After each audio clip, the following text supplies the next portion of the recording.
Il est temps de vous informer en vous donnant l'essentiel de l'actualité économique en République démocratique du Congo avec toutes nos rubriques réunies pour vous. Bienvenue sur Zoom Eco Live. Aujourd'hui donc, nous ferons notre focus sur les dépenses transférées aux provinces au premier trimestre de l'année 2021 et ça sera dans le chiffre clé avec Judith Unamaka.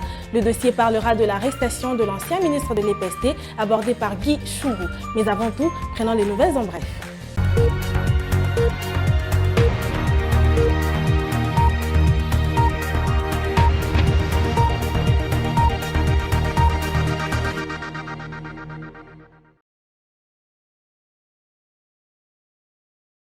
Commençons ces nouvelles en bref avec cette information qui parle de l'arrestation de l'ancien ministre de l'EPST à Brazzaville. Le désormais ex-ministre de l'enseignement primaire, secondaire et technique Willy Bakonga a été arrêté à Brazzaville le mardi 20 avril 2021 alors qu'il tentait de s'envoler à bord d'un vol régulier d'Air France. Poursuivons avec les dépenses de l'État évaluées à plus de 1632 milliards de francs congolais en mars 2021. Les états de suivi budgétaire provisoire à la fin du mois de mars 2021 renseignent un niveau global d'exécution de dépenses de l'ordre de 1632 milliards de francs congolais contre les prévisions linéaires de plus de 300 631 milliards de francs congolais, soit un taux d'exécution de 45%.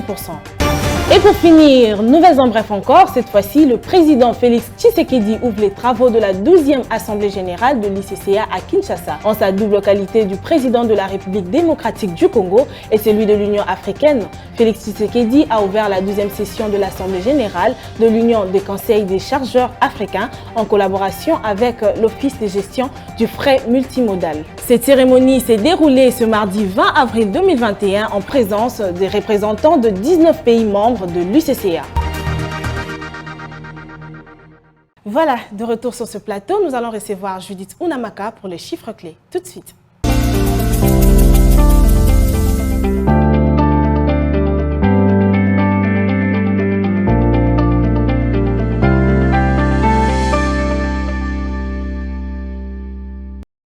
Judith Unamaka, vous êtes déjà avec nous sur ce plateau, bienvenue. Merci Judith. Qu'est-ce que vous nous ramenez aujourd'hui pour le compte des chiffres clés? Hormis le cours de change, nous vous ramenons des précisions sur les dépenses transférées aux provinces de janvier à fin mars 2021. Commençons par le taux indicatif de la Banque centrale du Congo, où 1 dollar vaut 1981 francs congolais, un franc CFA revient à 3,56 centimes et 1 euro se coopère à 2340 francs congolais. Sur le marché parallèle, nous sommes basés particulièrement dans la commune de Kintambo, où 1 dollar vaut 2000 francs congolais, un franc CFA se troque à 3,67 centimes pendant que 1 euro vaut 2351 francs congolais. Que des chiffres avec vous, Unamaka. Tout à fait. Dites-nous aujourd'hui donc quelle était la nature des dépenses transférées aux provinces au mois de mars 2021. Pour le mois de mars, justement, l'État congolais a transféré aux provinces un montant se chiffrant à 193,4 milliards de francs congolais, 176,9 milliards de francs congolais ont servi aux rémunérations, 16,5 milliards ont été transférés aux provinces et entités territoriales décentralisées pour le fonctionnement. Il y a lieu d'indiquer que pour l'investissement sur transfert aux provinces et entités territoriales décentralisées, aucun montant n'a été débloqué.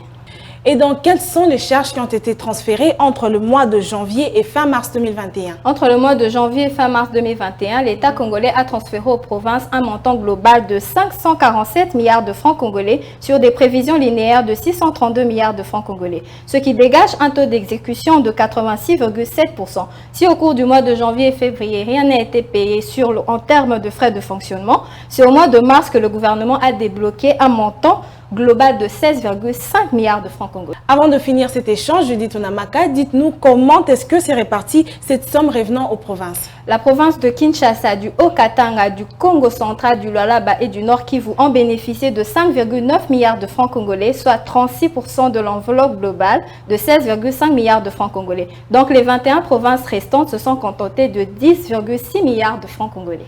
Merci Unamaka d'avoir été avec nous sur ce plateau. Retrouvons-nous prochainement. C'est un plaisir. Merci Judith.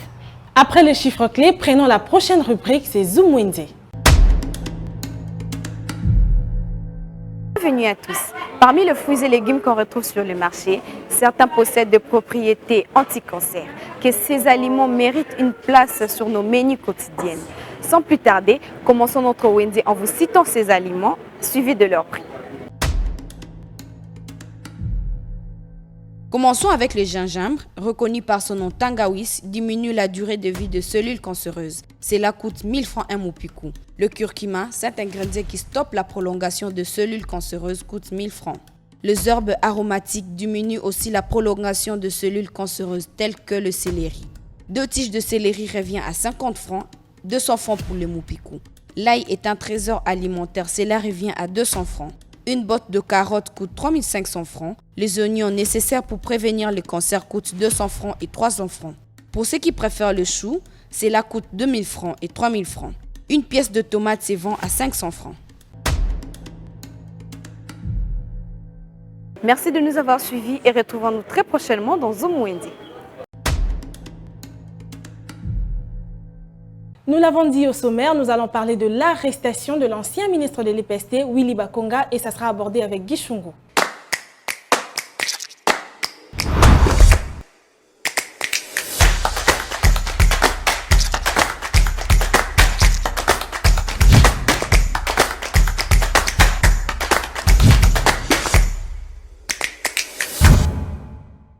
Le dossier d'aujourd'hui nous parle de l'arrestation de l'ancien ministre de l'EPST, Willy Bakonga, et c'est Guy Chungu qui nous apportera plus de précisions à ce sujet. Il est déjà avec nous. Guy Chungu, bienvenue. Merci Judith. Vous allez bien? Très bien, merci. Dites-nous, Willy Bakonga, il est déjà aux arrêts? Alors, ça coule des sources depuis ce matin, à Kinshasa principalement, où nous sommes, d'où nous émettons. Le ministre, ou l'ancien ministre de l'EPST, Willy Bakonga, déjà aux arrêts. Il s'est fait intercepter ou interpeller à Brazzaville, où il était de transit pour se rendre à Chicago. Jusque-là, les nouvelles nous parle plutôt d'une attente de son extradition ici en République démocratique du Congo pour un jugement. Et donc, je confirme l'information pour ceux qui nous suivent. L'ancien ministre de l'EPST, Willy Bakonga, est aux arrêts. Mais dites-nous plus précisément, de quoi est-il vraiment reproché? Alors, il y a beaucoup de griefs, il y a beaucoup de choses qui ont été reprochées au ministre, l'ancien plutôt, ministre de l'EPST. Excusez-moi, je reste nostalgique, parce que nous attendons l'investiture du gouvernement, Samalou Kondé. Mais j'ai pu comme ça répertorier quelques points essentiels. Nous allons d'ailleurs commencer d'abord par ce recrutement massif de non-enseignants. Vous êtes sans ignorer qu'à un moment, lorsque le ministre est arrivé, il fallait remercier la base, il fallait remercier la famille, il fallait profiter de l'opportunité qui s'est justement présentée pour voilà, caser des gens.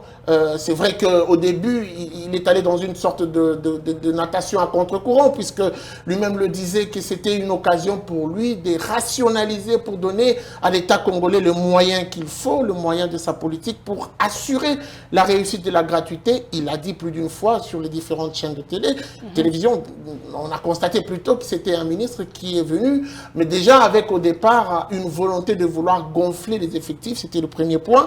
Le deuxième point, nous allons parler de la création des enseignants dans des écoles fantômes. Il y en a eu des écoles fantômes qui ont été créées avec de faux arrêtés, ça a été démenti un moment par le pro-Bakonga, mais effectivement, lorsque nous parlerons des enquêtes, vous verrez que l'IGF a eu à confirmer la création de ces écoles fantômes. Il y a eu également les enseignants fictifs qui n'ont jamais existé, de nom qui n'ont jamais existé. Oui, on en a parlé comme un des éléments qui ont cloué le ministre Bakonga. Nous allons également revenir sur l'engagement de près de 1000 agents dans les différents services. Là, je me permets de citer Cerny, Secop et Duc TV, mais on aurait bien pu comprendre que ce soit des agents qualifiés, compétents, des enseignants. Mais curieusement, nous avons remarqué que cet engagement a été fait sur base du clientélisme et du tribalisme, ce qui est déplorable.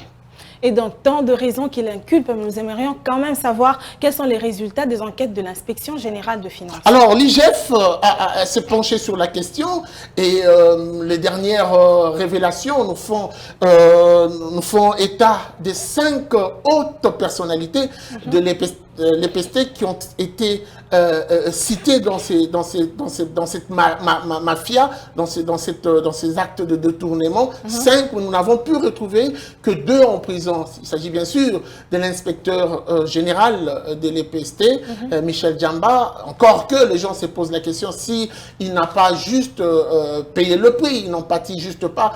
Et on cite également le directeur général du SECOP qui est également en prison. Mais où sont sont partis les 3 autres? C'était la grande question qui s'est posée. Puis il y a eu un silence après les différentes révélations de l'IGF. Vous avez encore suivi avec nous, le ministre rentré, revenir en force pour démentir avec les ces différents stratèges dans les différents médias de la place pour dire qu'il y a une sorte d'intoxication des informations. Et donc aujourd'hui, on doit le dire que l'IGF a fait un rapport qui parlait justement d'un détournement avec à la tête de ce détournement 5 hauts responsables au ministère de l'EPST. Ok.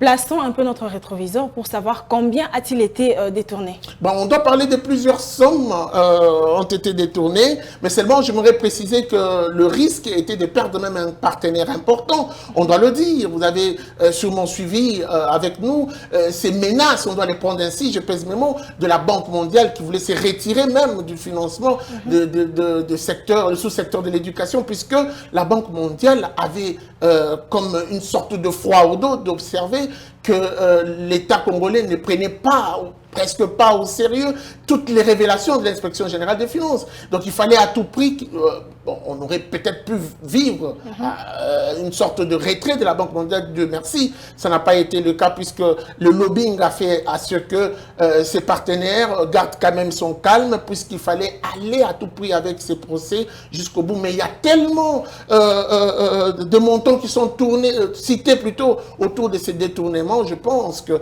d'ici un de ces 4 matins, Zoom-Eco, puisqu'il s'agit des chiffres ici chez nous, fera une enquête pour relever et remonter sur la table toutes les précisions chiffrées sur ce qui a été détourné.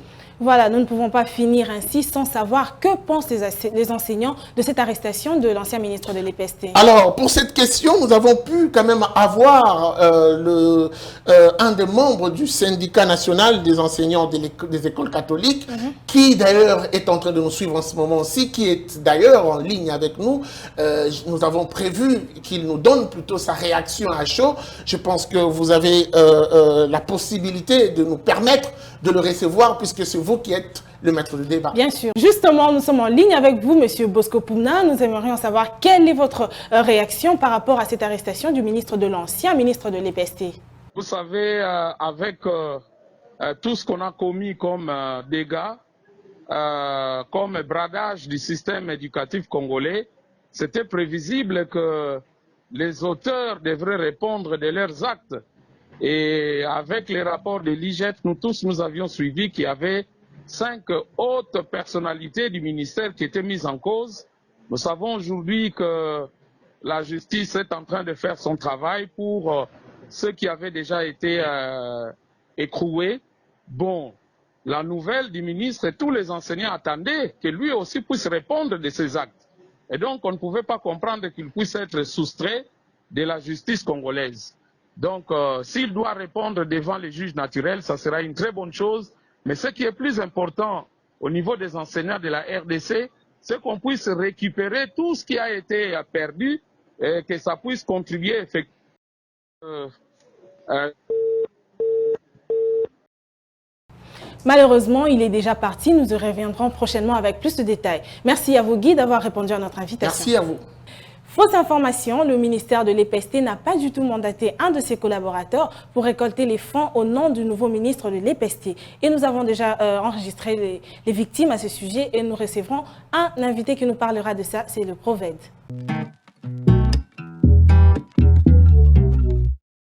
Nous sommes en ligne avec vous, Monsieur Léon. Bienvenue. Bonjour. Nous avons appris que vous avez été victime d'une escroquerie. Dites-nous, est-ce que vous pouvez nous le confirmer? Oui, je confirme. C'était, aujourd'hui nous sommes mercredi, c'était la nuit de lundi au mardi, vers 22h30 de Kananga, que j'ai reçu un appel d'un inconnu qui s'est présenté sous la qualité de chargé de mission de son Excellence, Monsieur le ministre Tony. Alors, il me dit qu'il est son chargé de mission et qu'il avait besoin de mon appui financier pour aider à imprimer les calicots qu'on devra afficher le jour de l'investiture du gouvernement. Alors, j'ai vu les numéros et je lui ai dit, bon, merci beaucoup, mais vous m'appelez à 22h30 et je suis déjà au lit. Laissez-moi vous rappeler demain matin. C'est ainsi que je passais directement l'information à M. Eddy. Je lui ai demandé si le cabinet était déjà composé, qu'il y avait déjà un chargé de mission qui s'appellerait Iber Kabassou. Alors, c'est lui qui m'a dit que c'était un aventurier, c'était un escroc. Je lui ai passé ces coordonnées-là. Je pense que lui-même est entré en contact avec la personne. Parce que comme je lui ai dit qu'on va se relancer les matins, depuis là, il n'a plus rappelé. Alors, c'est hier aussi que l'IPP, l'inspecteur principal provincial, mon collaborateur ici, m'a rapporté la même aventure, que lui aussi était victime de la même situation, la même nuit vers 21h, et le monsieur s'est présenté cette fois-là comme le directeur de cabinet. Donc l'information est vraie, nous témoignons, nous confirmons que ça a été fait. Alors, avez-vous déjà mené une sensibilisation auprès de vos collaborateurs pour dénoncer cette fraude afin que cela ne se produise plus? Bon, remontez, je peux peut-être vous passer à vous son numéro parce que lui me demandait mon numéro WhatsApp. Il demandait si le numéro par lequel il m'avait appelé était aussi sur WhatsApp parce qu'il voulait m'envoyer le modèle de Calico. Je lui ai dit non, je vais vous envoyer mon numéro WhatsApp demain. Alors, comme lui il a parlé de ça, je pense que le numéro par lequel il m'a appelé, il doit l'utiliser sur WhatsApp. Et avec WhatsApp, on peut facilement avoir sa photo, même son identité. Vous pouvez bien le faire, le service de communication du ministère. Merci à vous, Monsieur Léon, d'avoir répondu à notre appel. Nous vous amenons au cœur de l'actualité économique en RDC. Que dire alors de l'évolution du taux de change en République démocratique du Congo? Il y a eu à noter une stabilité relative du taux de change. Tout savoir sur la conjoncture économique, les différents taux de change officiels et parallèles. Tout apprendre et mieux comprendre le rendez-vous économique. Nous vous apportons plus de précisions. Enquête, analyse, dossier. Nous vous rapprochons de la réalité congolaise. Le Watt est un symbole de fierté pour la femme africaine. Sur ce sujet, nous vous souhaitons bienvenue. Entrepreneuriat et activité économique, chez nous, faisons les marchés ensemble. Nous avons appris à être plus près de vous, offrir à vos yeux ce qui est bon pour votre tête. Suivez-nous également sur nos différentes plateformes. Zoom Eco Live, la référence de l'actualité économique en RDC. C'est parti avec la chronique. Patrick Bomboka nous parle du bon du trésor. Pourquoi toujours un faible taux de réalisation? C'est tout de suite.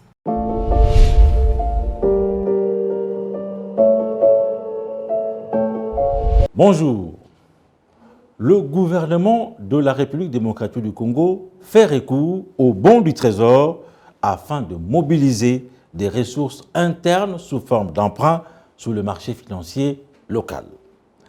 Sur les 180 milliards de francs congolais, soit 90 millions de dollars américains visés au premier trimestre 2021, le gouvernement n'a pu lever au total que 72,56 milliards de francs congolais, montant équivalent à 36,28 millions de dollars américains.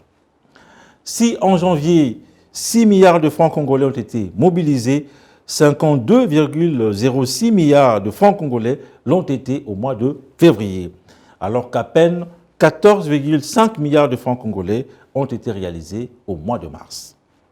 Somme toute, le gouvernement a atteint un taux de réalisation de 40,31% au premier trimestre 2021, un résultat faible en dessous de la moyenne. Quelles peuvent être les raisons qui justifient ces faibles taux de réalisation mensuels? Début 2021, le ministère des Finances rassurait les investisseurs du respect sans faille de l'échéancier de remboursement comme en 2020, soit un délai de 3 mois. Depuis 2019, l'exécutif national a donc lancé le bon du Trésor pour diversifier ses sources de financement afin de faire face à ces dépenses publiques toujours élevées. Reconquérir la confiance des agents économiques est salutaire pour le gouvernement congolais.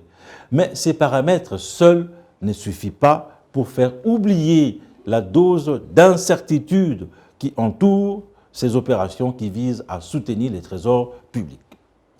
Ainsi donc, malgré les assurances du ministère des Finances, les prêteurs de l'argent à l'État congolais sont de moins en moins nombreux à souscrire à ces émissions de bons du Trésor pour des raisons qui leur sont fondamentales.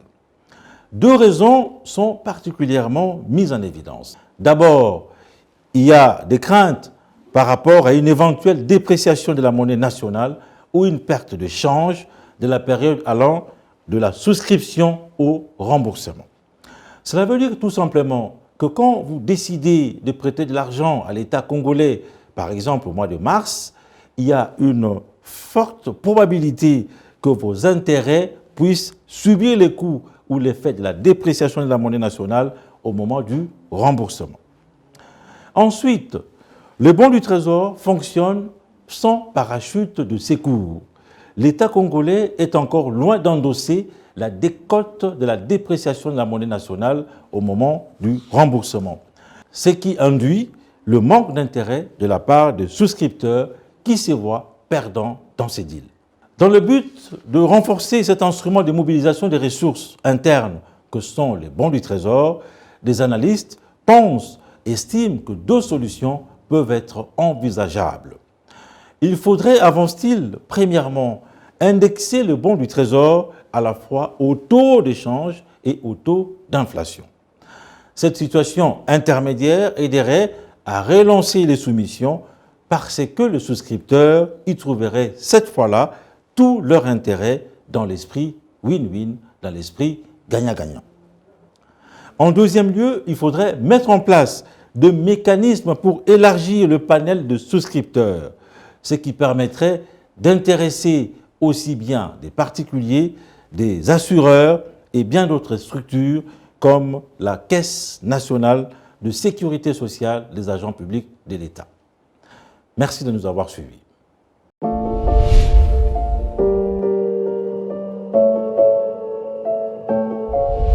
Pour le camp de l'agenda, Adassa Grasse nous donne les différents rendez-vous économiques du 21 avril 2021. Bienvenue à l'agenda. Pour cette semaine, Target SRL tiendra une conférence virtuelle ce jeudi 22 avril 2021 à 10h. Ce webinaire sera axé sur les principales préoccupations des Congolais. Et notre rendez-vous, c'est avec les entrepreneurs agricoles du Congo, qui organisent un forum sur l'entrepreneuriat vert. Ces assises auront lieu le 24 avril 2021 au Centre culturel Boboto à Kinshasa. Le thème choisi, l'entrepreneuriat vert, facteur de développement durable et création d'emplois dans le secteur agricole en RDC. Signalons que l'entrepreneuriat vert dans le secteur agricole est une solution efficace au chômage, à la faim et aux problèmes liés à l'environnement de la République démocratique du Congo. Terminons par la conférence internationale en marge de la 12e Assemblée générale de l'UCCA et de son comité directeur, inaugurée depuis lundi 19 avril 2021 jusqu'au samedi 24 avril à Kinshasa avec le thème « La mise en œuvre de la ZLECAf ». C'était tout pour vous aujourd'hui. Au revoir.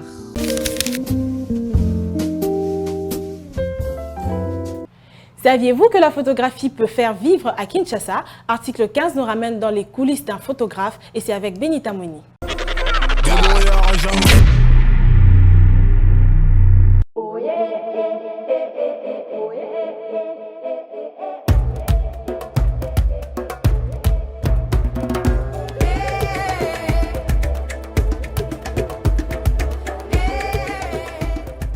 Je suis photographe depuis 2001. Donc bientôt, je pourrais totaliser 20 ans dans la photographie. Pour l'instant, je l'exerce à l'Institut supérieur de commerce. C'est là où je peux dire que c'est là où se trouve mon bureau.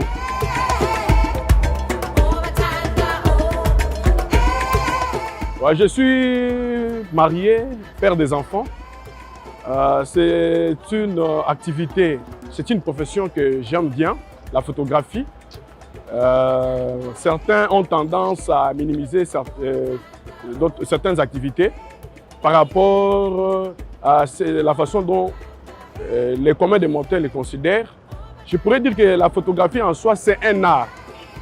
Cet art consiste à la prise des images. Donc, je me suis introduit dans cette activité d'une façon un peu professionnelle parce qu'en dehors de moi-même, j'ai toute une équipe derrière moi. J'ai toute une équipe d'au moins 10 personnes. Avec l'avènement de ce que nous appelons shooting, j'ai essayé un peu de perfectionner mon travail avec un matériel qu'il faut.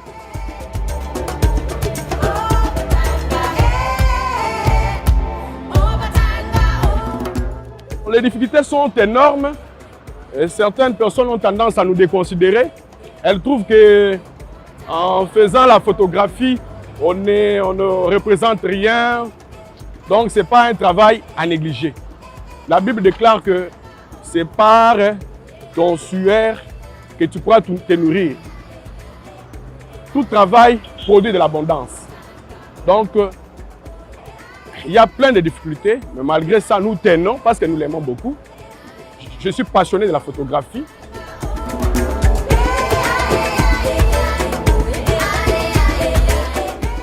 La photographie, ce ne sont pas seulement les hommes qui le font. Les femmes aussi peuvent faire la photographie. Je conseille aux garçons, tu as fini, tu as obtenu ton diplôme d'État, tu es gradué, tu es licencié. Il ne faut pas rester les mains croisées. Il faut chercher à faire quelque chose. La photographie, c'est aussi une très bonne profession. Il suffit d'avoir un peu de moyens, s'acheter un appareil de photo et se lancer.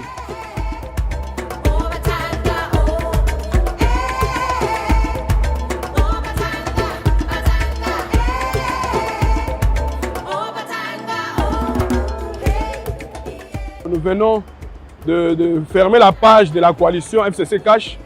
Maintenant, il s'agit de l'Union sacrée. Les gouvernements ne s'est pas encore implantés. Nous demandons à ce qu'on considère les artistes et les photographes. Au lieu que nous évoluions toujours dans l'informel, qu'on puisse créer un cadre où les photographes doivent se retrouver, échanger, pouvoir projeter des choses, pouvoir permettre aussi à ce que la profession aille de l'avant.